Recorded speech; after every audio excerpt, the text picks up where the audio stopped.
Siwe chiri mbale njagala okimenyewo nga n'omudaddi wali mu maaso ge. Temugamba nti mbazala bakulu naye lwakuba nti twekuzaawo kituufu sura bayinza okulaba n'ebirimu naye nga he's my godfather in the industry. Yes. And I'm his godfather in the industry. Okay. Yes. Sura abayimbi kyaba nakose bakatuvudde mu guno omuyaga gwa kalulu, guno omuyaga gwa politics because nga 15 January tugenda tandika tulola.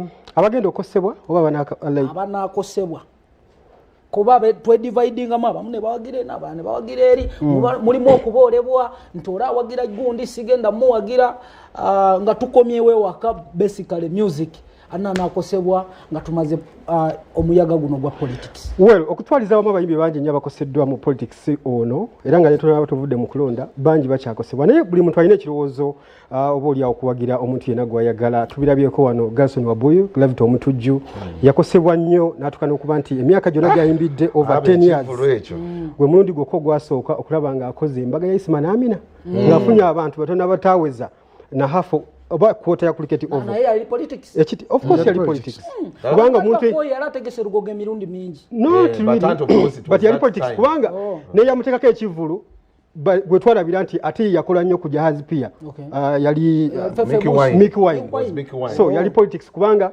bingi byali ayogedde atutta omusenyu obusaabala simanyi tuwettaka tuzimbe eddwaliro byali bingi so ne bimukosanga yo omuntu tekikoma ku Gravity yekka nabiko tubadde n'abaana babadde bazze upcoming artist n'olwa politics n'abiranga ali eno naga kati the likes of Gaza omulaba nga yali azze n'amaanyi ng'atandika naye olwa politics n'ampawengwa era ali mu NRM era ali eno mu benkyukakyunka ali awo ali disorganized kolabo ya Kamire ya mwebakira not buli Kamire yenna gwawadde kolabo mwebakira so mbu ekyo saagala tugende eno naye yenga yo omuntu yalemerera okusalawo okitege omukisa yaguweebwa abanayogana ne bamwagala ne alien skin yennyini politics amukosezza actually alien skin ye kuba engeri gye yajjamu nga twakava mu covid awo nakuba ennyimba ze kati nowo omutegeka mu bbafu eyinza obutajjula ti politics amukosezza nnyo mu mbeera bwetyo so waliwo nategeke namuona tajjuzaawo bayinza obutajja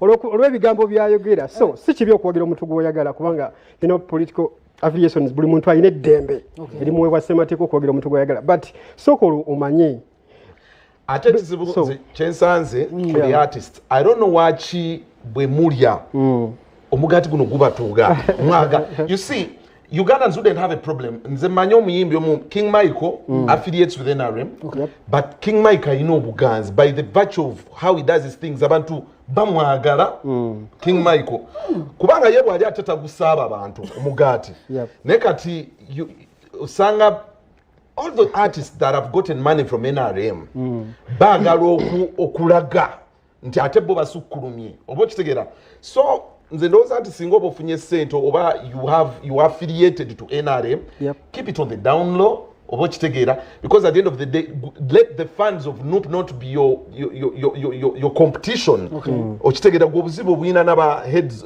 so zanya kadi yo making sure n'aba NUP bakutegeera nti wayi njagala bwagaze NRM okitegeera where they need you to humble yourself wano jako bwagambye nti ani Diamond Platinum Tanzania omukyalo yamusponsoringa yamusasula era yakolanga post nyinyi ezwana sumu naye we baatuuka abantu namugamba gwe kyali kati byaddala yabijjayo okitegeera nti otuuka n'ogamba nti bebe cool but why are you forcing it so much kyo kisindiikiriza wagira Museveni wo mu mirembe oleka abanupu tobasiiga tobasaba byofunye mu NRM let people still understand it, it's your right. I think obuzibuli about blending abayimbi beba manager baabwe ate omuyimbi babeera nga ye manager we kizibu nnyo okutegeera bintu ki ebisobola okuba nga bireta damage ku brand ye bogera kwetegeeza enkambi zonna ez'abayimbi abali mu Uganda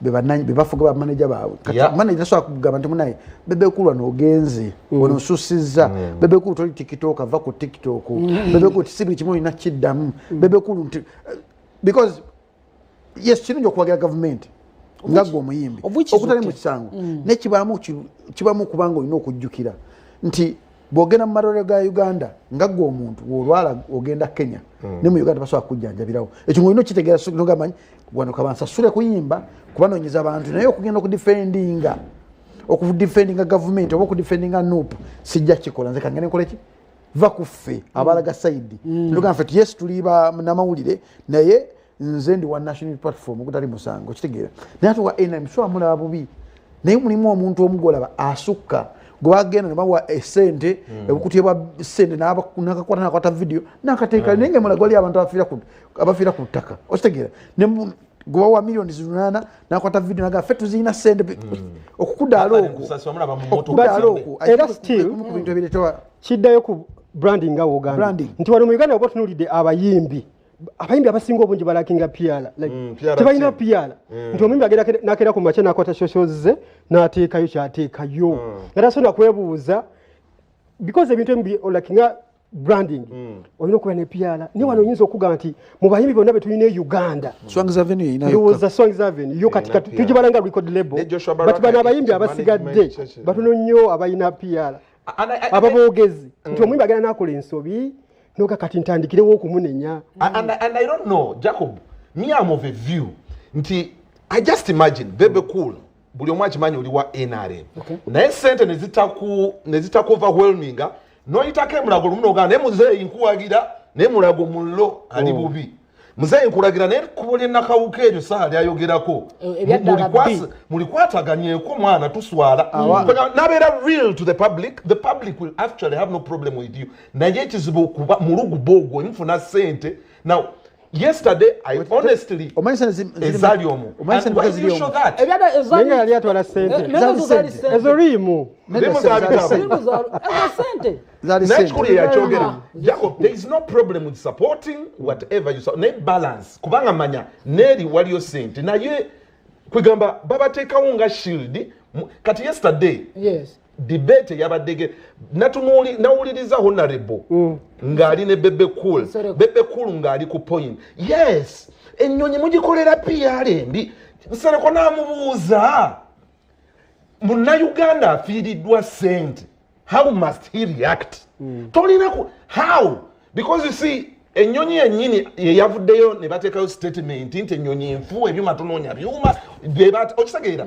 So how do you expect a Ugandan? So Bebe Cool, instead of being all the time nti gwina kuwagira bagambe mwana enyonyi bana Uganda mukola bubi temutalinnya lya nyonyi naye na government namwe mulimba director adakigali abantu bano mubayambe you balance. Let people see you as that.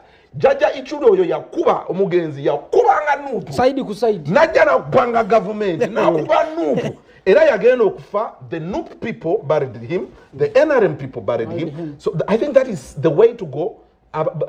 Omuyimbi olina okumanya nti with great power comes great responsibility. Olina okukiikirira eddoboozi lyona alumizibwa ne bubawagira NRM.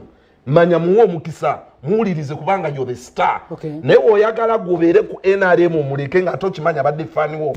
He's definitely going to retaliate. Okay, tugenda mu talk of the day, actually today twagala ku analyzing amuku bama